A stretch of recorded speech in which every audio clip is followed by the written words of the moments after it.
38장. 그 무렵 유다는 형제들로부터 떨어져 나와 히라라고 하는 아둘람 사람과 함께 지내고 있었다.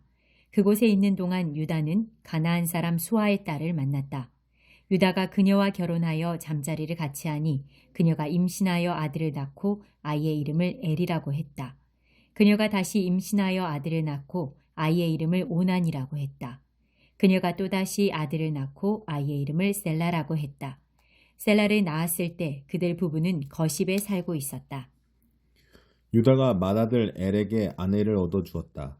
그녀의 이름은 다말이었다. 그러나 유다의 맏아들 엘이 하나님께 심히 악한 죄를 지어 하나님께서 그의 목숨을 거두어 가셨다. 유다가 오난에게 말했다. 가서 남편을 잃은 너의 형수와 잠자리를 같이 하도록 하여라. 내 형의 혈통이 끊어지지 않게 하는 것이 동생인 네가 해야 할 도리다.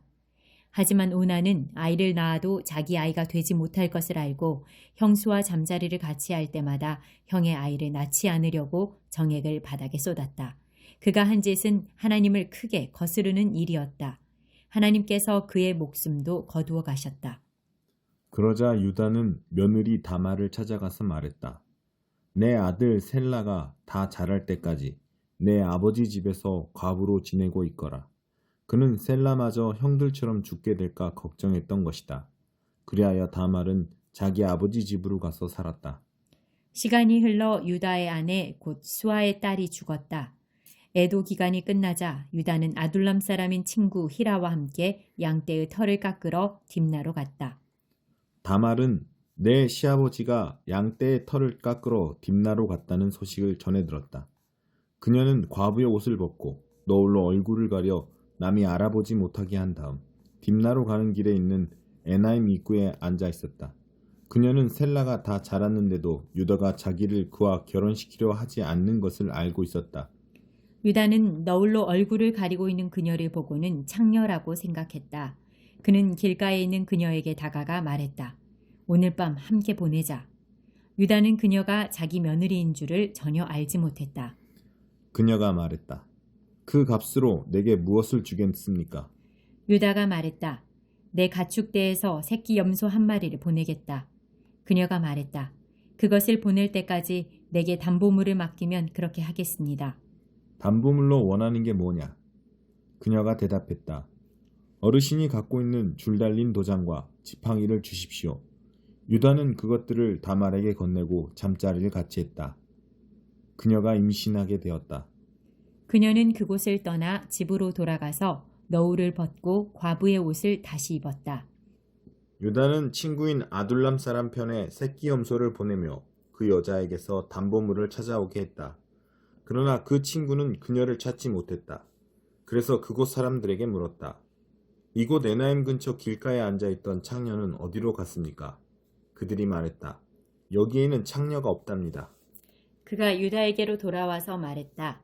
그 여자를 찾을 수 없었네. 그곳 사람들이 거기에는 창녀가 없다고 하더군. 유다가 말했다. 담보물을 가질 테면 가지라지. 우리가 계속 찾아다니면 다들 우리를 보고 손가락질할 것이네. 나는 이 거래에서 내 도리를 다 했네. 내가 새끼 염소를 보냈지만 자네가 그녀를 찾지 못한 것뿐이네. 3달쯤 지난 뒤에 유다의 귀에 한 소식이 들려왔다. 자네 며느리가 창녀짓을 하고 있네. 게다가 이제는 임신까지 했다는군. 유다가 고함을 질렀다. 그 애를 이곳으로 끌어내어 불태워버려라. 사람들이 다말을 끌어내려고 하자 그녀가 시아버지에게 전가를 보냈다. 저는 이 물건의 주인 때문에 임신하게 되었습니다. 이 물건을 확인해 보십시오. 이 줄 달린 도장과 지팡이가 누구의 것입니까? 유다는 그것이 자기 것임을 알아보고 말했다. 그 애가 옳고 내가 잘못했다. 내가 그 애를 내 아들 셀라와 결혼시키려 하지 않았기 때문이다. 유다는 다시는 그녀와 잠자리를 같이 하지 않았다. 다말이 출산할 때가 되었는데 그녀의 태 속에 쌍둥이가 있었다. 아이를 낳을 때 한 아이의 손이 나왔다. 산파가 그 손에 붉은 실을 묻고 말했다. 이 아이가 먼저 나온 아이다. 그러나 바로 그때 그 아이의 손이 도로 들어가더니 그의 동생이 나왔다. 산파가 말했다. 동생이 밀치고 나왔구나. 그래서 아이의 이름을 베레스 돌파라고 했다. 곧이어 그 아이의 형이 손에 붉은 실을 감고 나오니 아이의 이름을 세라, 빛나다라고 했다. 39장. 이스마엘 사람들이 요셉을 이집트로 끌고 가자 바로의 신하로 왕실리를 도맡아 관리하고 있던 이집트 사람 보디발이 그들에게서 요셉을 샀다.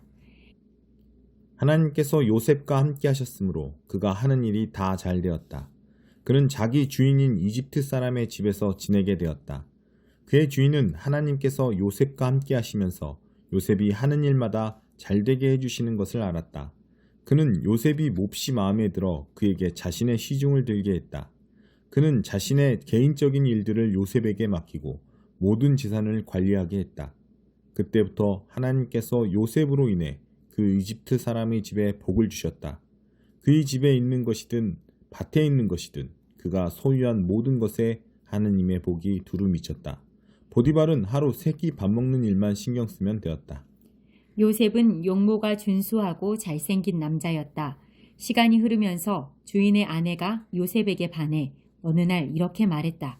나와 함께 침실로 가자. 요셉은 그렇게 하지 않았다. 그는 주인의 아내에게 말했다. 보십시오. 주인께서는 모든 소유를 제게 맡기시고 집안일에 대해서는 일절 신경 쓰지 않으십니다. 그분은 저를 동등한 사람으로 대해주셨습니다. 다만 그분께서 제게 맡기지 않으신 것이 있는데 바로 당신입니다. 당신은 주인님의 아내이기 때문입니다. 그런데 제가 어떻게 그분의 신뢰를 저버리고 하나님께 죄를 짓겠습니까? 그녀가 하루도 빠지지 않고 날마다 졸라댔지만 요셉은 뜻을 굽히지 않았다. 그녀와 같이 자기를 거절한 것이다. 그러던 어느 날 요셉이 일을 보러 집으로 들어갔는데 그날따라 집안에 종들이 아무도 없었다. 그녀가 그의 겉옷을 붙잡고 말했다. 나와 함께 침실로 가자. 요셉은 그녀의 손에 겉옷을 버려두고 집 밖으로 뛰쳐나갔다.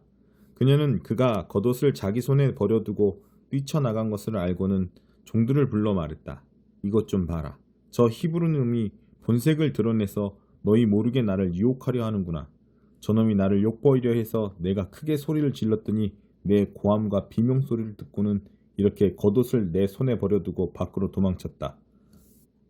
그녀는 자기 주인이 집에 돌아올 때까지 요셉의 겉옷을 가지고 있다가 그에게 같은 이야기를 들려주었다.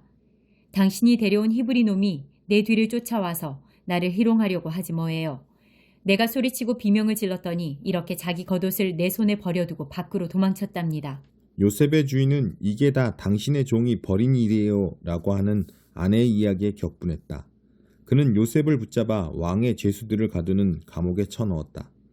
그러나 하나님께서는 그곳 감옥에서도 여전히 요셉과 함께 하셨고 요셉에게 인자를 베푸셔서 간수장과 가까운 사이가 되게 하셨다. 간수장은 요셉에게 모든 죄수를 맡겼고 요셉은 모든 일을 잘 처리했다. 간수장은 요셉에게 자유를 주고 전혀 간섭하지 않았다. 하나님께서 요셉과 함께 하시면서 그가 하는 일마다 최선의 결과를 낳게 해주셨기 때문이다. 40장. 시간이 흘러 이집트 왕의 술잔을 맡은 관리와 빵을 맡은 관리가 자신들의 주인인 이집트 왕의 뜻을 거스르는 일이 있었다. 바로는 두 관리, 곧 술잔을 맡은 관리와 빵을 맡은 관리에게 크게 노하여 그들을 감옥에 가두고 경호대장의 감시를 받게 했다. 그들이 갇힌 곳은 요셉이 갇힌 곳과 같은 감옥이었다. 경호대장은 요셉에게 그들의 시중을 들도록 지시했다. 감옥에 갇힌 지 얼마 뒤에 술잔을 맡은 관리와 빵을 맡은 관리가 같은 날 밤에 꿈을 꾸었는데 각자의 꿈이 저마다 의미를 가지고 있었다. 요셉이 아침에 그들에게 가보니 둘 다 기운이 없어 보였다. 그래서 그는 자신과 함께 갇혀있는 바로의 두 관리에게 물었다. 무슨 일입니까? 어째서 얼굴에 수심이 가득합니까? 그들이 말했다. 우리가 각자 꿈을 꾸었는데 그 꿈을 해석해 줄 사람이 없어서 그러네. 요셉이 말했다. 꿈의 해석은 하나님께로부터 오는 것이 아닙니까? 어떤 꿈을 꾸었는지 이야기해 보십시오. 술잔을 맡은 관리가 먼저 요셉에게 자기 꿈을 이야기했다. 꿈에 보니 내 앞에 포도나무가 있는데 가지가 3개 달려있더군. 싹이 나고 꽃이 피더니 포도송이들이 익는 거야. 나는 바로의 술잔을 가지고 있었는데 그 포도송이들을 따서 바로의 술잔에 짜 넣고는 그 잔을 바로께 올려드렸네. 요셉이 말했다. 그 뜻은 이렇습니다. 가지셋은 사흘을 뜻합니다. 사흘 안에 바로께서 당신을 이곳에서 꺼내어 복직시키실 것입니다. 당신은 술잔을 맡은 관리였을 때와 똑같이 바로께 술잔을 올려드리게 될 것입니다. 당신의 일이 잘 되면 저를 기억해 주십시오. 바로께 제 사정을 아뢰어 주셔서 저를 이곳에서 꺼내 주십시오. 저는 히브리 사람의 땅에서 납치되어 왔습니다. 그리고 저는 여기서도 이 감옥에 갇힐 만한 일을 한 적이 없습니다. 요셉의 꿈 해석이 좋은 것을 보고 빵을 맡은 관리도 그에게 말했다. 내 꿈은 이러하네. 버들가지를 엮어 만든 바구니 3개가 내 머리 위에 있었네. 맨 이 바구니에는 갓 구운 온갖 빵들이 있었는데 새들이 내 머리 위에 바구니에서 그것을 쪼아 먹고 있었네. 요셉이 말했다. 그 꿈의 해석은 이렇습니다. 바구니 셋은 사흘을 뜻합니다. 사흘 안에 바로께서 당신의 머리를 베고 당신의 몸을 기둥에 매달 텐데 그러면 새들이 와서 당신의 뼈가 드러날 때까지 모조리 쪼아 먹을 것입니다. 사흘째 되는 날, 그날은 바로의 생일이었다. 바로는 모든 신하를 위해 잔치를 베풀고 술잔을 맡은 관리와 빵을 맡은 관리를 모든 신하가 볼 수 있도록 영광의 자리에 나란히 세웠다. 그런 다음 술잔을 맡은 관리를 본래의 직위에 복직시켰다. 그 관리는 전과 똑같이 바로에게 술잔을 따라 올렸다.